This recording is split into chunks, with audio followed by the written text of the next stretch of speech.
आज हम लोग सॉल्व करेंगे 2017 का डीएलएड का सामाजिक अध्ययन का पेपर।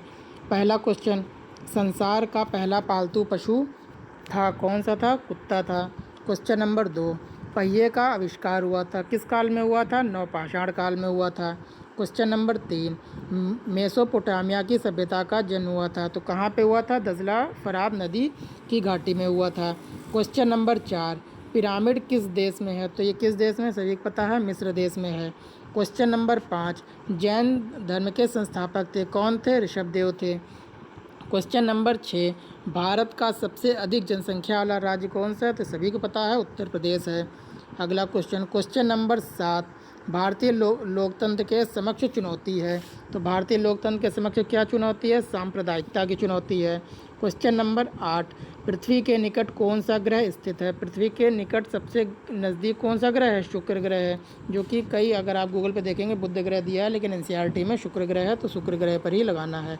क्वेश्चन नंबर 9, हड़प्पा के निवासी किस युग में थे? तो ये किस युग में थे? कांस्य युग में थे। वेद का शाब्दिक अर्थ होता है, क्या होता है? ज्ञान होता है।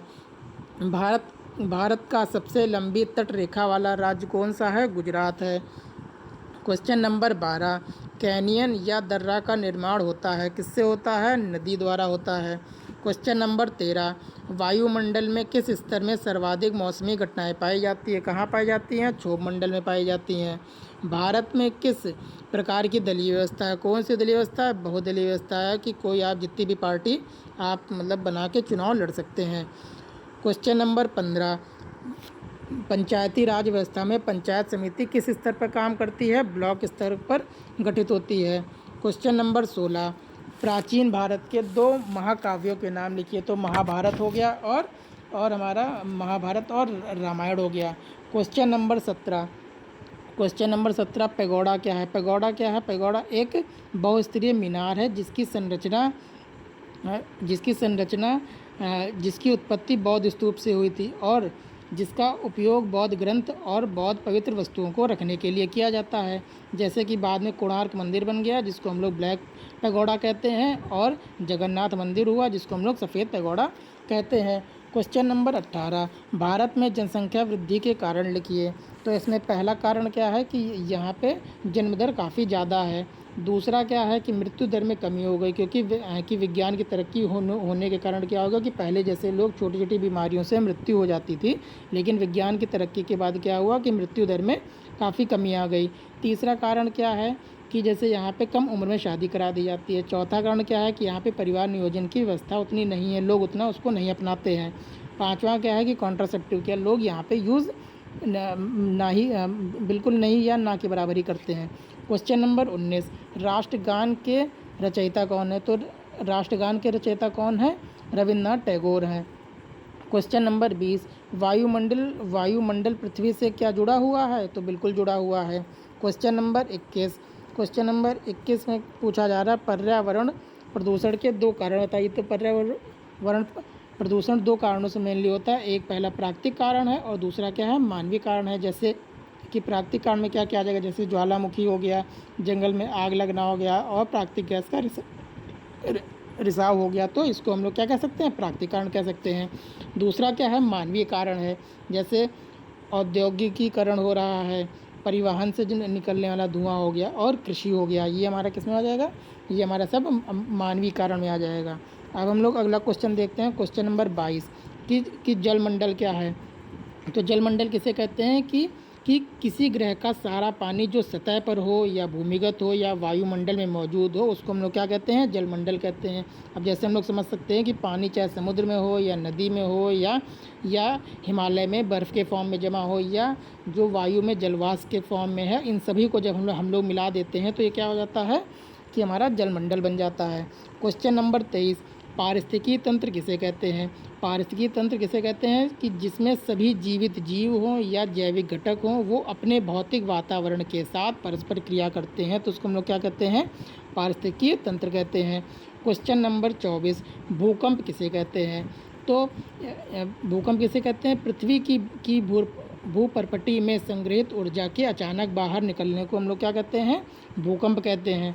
क्वेश्चन नंबर 25, सूर्य से प्राप्त ऊर्जा को क्या कहते हैं? तो उसको हम लोग क्या कहते हैं? सौर ऊर्जा कहते हैं या सौर विकिरणन कहते हैं।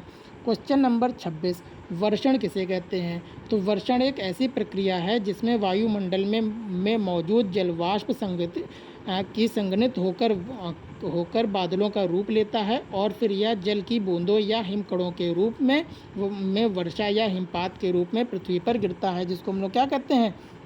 वर्षण कहते हैं। क्वेश्चन नंबर 27, भारत में शक्ति के 3 साधन बताइए। तो शक्ति का यहाँ पे क्या मतलब है कि यहाँ पे कैसे हम लोग को ऊर्जा मिलती है, जैसे कोयला हो गया, पेट्रोलियम हो गया, जल विद्युत हो गया, सौर ऊर्जा हो गया, इसके माध्यम से ये 3 चीज़ें हमको यहाँ बतानी है। क्वेश्चन नंबर 28, भारत में मुद्रा की पूर्ति का नियमन कौन करता है? तो यहाँ पे कौन करता है? आरबीआई करता है या रिजर्व बैंक ऑफ इंडिया करता है। शिक्षा का महत्व किस लिए है कि शिक्षा का महत्व हमारे जीवन में क्यों है? क्योंकि हम लोग तर्क और निर्णय लेने की क्षमता को ये हमारी मतलब बेहतर करता है। दूसरा क्या है कि रोजगार में मदद करता है और आर्थिक सुरक्षा हमको प्रदान करता है। तीसरा कारण क्या है कि सामाजिक सुधार इससे आते हैं। चौथा कारण क्या है कि हम लोग अंधविश्वास और भेदभाव में कमी आती है। और इसका 5वां कारण क्या है कि लैंगिक समानता की ओर हम लोग अग्रसर होते हैं। और 5वां कारण क्या है कि हम लोग जिम्मेदार नागरिक की भूमिका को ये हम लोग को बताता है कि हम लोग को कैसे बिहेव करना चाहिए। क्वेश्चन नंबर 30, पद्मावत की रचना किसने की है? तो पद्मावत की रचना की है मलिक मोहम्मद जैसी ने की है। क्वेश्चन नंबर 31 है, आकाशगंगा किसे कहते हैं? तो आकाशगंगा के अंतर्गत जितने तारे होते हैं, तारे, धूल, गैस का एक विशाल संग्रह होता है, जहाँ पे बहुत सारे तारे होते हैं, धूल होती हैं, बहुत सारी गैसें होती हैं, इनका एक विशाल संग्रह जो कि आपस में गुरुत्वाकर्षण बल द्वारा एक साथ बंधे होते हैं, उसको हम लोग क्या कहते हैं? आकाशगंगा कहते हैं। और हम लोग जिस आकाशगंगा में रहते हैं उसको क्या कहते हैं? मिल्की वे कहते हैं। और ये किस आकार की है? ये एक सर्पिल आकार की है और हमारा सौर मंडल जो है वो उसकी एक भुजा पर स्थित है। क्वेश्चन नंबर 32 क्या है कि प्राचीन इतिहास का ज्ञान हमें किन स्रोतों से होता है? तो ये हम लोगों को मतलब कई चीज़ों से होता है, जैसे अनैतिहासिक ग्रंथ, जैसे वैदिक ग्रंथ जितने हैं, जैसे ऋग्वेद हो गया या हमारा यजुर्वेद हो गया, अथर्ववेद हो गया, ये हमारे जितने वेद हैं ये सब किस में आते हैं? अनैतिहासिक ग्रंथ में आते हैं। जैसे कि बौद्ध ग्रंथ हो गए, जातक हो गया, पिटक हो गया, या जैन धर्म हो गया, जैसे भद्रबाहु पर्व कहते हैं, तो ये सब किस में आते हैं? अनैतिहासिक ग्रंथ में आते हैं। दूसरा क्या है? ऐतिहासिक ग्रंथ, जैसे कौटिल्य ने अर्थशास्त्र लिखा है, या पतंजलि ने महाभाष्य लिखा है, या हर्षचरित्र बाणभट्ट द्वारा लिखी गई है। तो ये सब कैसे आते हैं कि ऐतिहासिक ग्रंथ में, कि मतलब जिसको मान्यता प्राप्त है कि इसमें जो लिखा गया है ये उस दौर में ऐसा कुछ घटित हुआ था। तीसरा क्या है? विदेशी लेखक, जो बाहर से लेखक भारत में आते हैं और उन्होंने कोई किताब लिखी है, तो वो भी हम लोग इतिहास की जानकारी के लिए उसको महत्वपूर्ण माना जाता है। जैसे कि मेगास्थनीज की इंडिका हो गई, अलबरीनो की क्या हो गई? तहकीक हिंद हो गई, और बाद में सुलेमान आते हैं, फिरिश्ता आते हैं, फाहियान आते हैं। ऐसे बहुत लोगों ने अपनी कृतियाँ यहाँ पे काफ़ी सारी उनकी कृतियों से हम लोग इतिहास का अध्ययन करते हैं। बहुत सारे अभिलेख पाए जाते हैं, जैसे अशोक प्रशस्ति हो गई, या स्तंभ हो गया, जैसे सारनाथ का स्तंभ हो गया, सांची का स्तूप हो गया। तो ऐसे भी हम लोग अभिलेखों से भी हम लोगों को पहले की जानकारी मिल जाती है, जिससे इतिहास की जानकारी हो जाती है। 5वां क्या आता है? मुद्रा, कि जैसे जब भारत के ऊपर कई लोगों ने आक्रमण किया, जैसे यहाँ पे यूनानियों ने आक्रमण किया, सीथियंस ने किया, पर्थियंस ने किया, और भी लोगों ने आक्रमण किया। तो जब यहाँ पे वो यहाँ पे जीत जाते थे, तो यहाँ पे व्यापार शुरू हो जाता था। तो व्यापार में जो हम लोग को मुद्रा मिलती थी, तो मुद्रा से हम लोगों को जानकारी हो जाती है कि हमारा वहाँ से कैसा रिश्ता था, कि हमारे समय में और कौन कौन से लोग रहा करते थे। छठा क्या है? स्मारक है, कि जैसे यहाँ पे तक्षशिला हो गया, हड़प्पा हो गया, मोहनजोदाड़ो हो गया, या सारनाथ का मंदिर हो गया, या वहाँ के स्तूप हो गए, देवगढ़ मंदिर हो गया, अजंता एलोरा हो गया, या जो भी वहाँ के मतलब उस समय के स्मारक थे। तो इनसे हमें क्या होता है कि इनसे हमें इतिहास की जानकारी होती है। अगला क्वेश्चन क्या है कि नगर निगम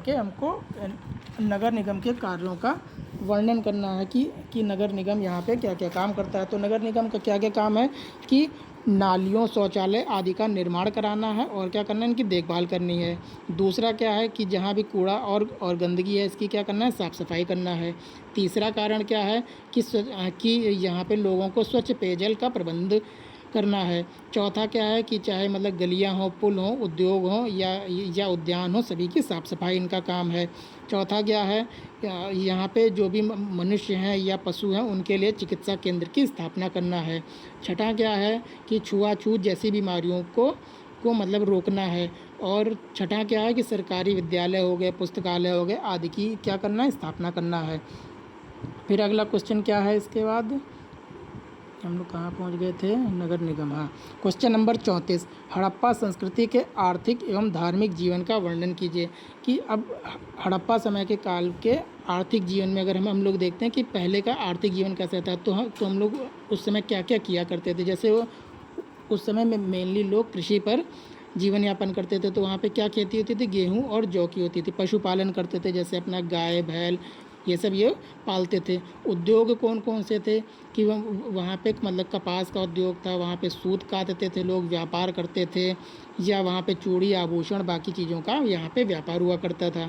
धार्मिक, तो दूसरा क्या पूछा गया कि यहाँ पे धार्मिक जीवन बताना है कि पहले के लोग क्या करते थे, प्रकृति की पूजा करते थे। प्रकृति की पूजा का क्या मतलब हो गया, जैसे मातृ देवी की पूजा करते थे, कि सूर्य की पूजा करते थे, वायु की पूजा करते थे, अग्नि की पूजा करते थे, या हम लोग प्रकृति में और क्या देख सकते हैं कि एक ऊपर वाले सांड की पूजा करते थे, पशुपति की पूजा करते थे। ये इनका धार्मिक जीवन था।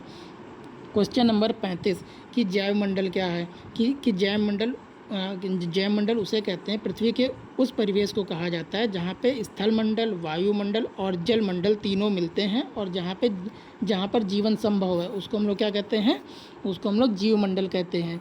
यातायात के साधन किसे कहते हैं, तो यातायात के साधन उन्हें कहते हैं जिनका उपयोग हम लोग जानवरों को या कोई सामान को एक स्थान से दूसरे स्थान को ले जाने के लिए करते हैं, उसको हम लोग क्या कहते हैं, यातायात के साधन कहते हैं। जैसे बस हो गया, ट्रेन हो गया, हवाई जहाज़ हो गया या ऑटो हो गया, कुछ भी है तो ये सब हमारे क्या हो जाएंगे, यातायात के साधन हो जाएंगे।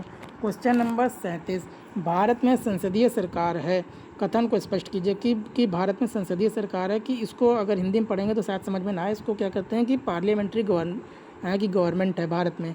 तो ये हम कह सकते हैं कि पार्लियामेंट गवर्नमेंट क्या करती है कि जो भी सरकार की संसद के प्रति जवाबदेह हो या उसके प्रति उत्तरदायित्व हो, तो उसको हम लोग क्या कहते हैं, संसदीय सरकार कहते हैं। तो जैसे भारत में अगर कोई भी चीज़ यहाँ पे लागू होती है या हम लोग कोई भी कानून बनाते हैं तो उसका जवाब मंत्री को संसद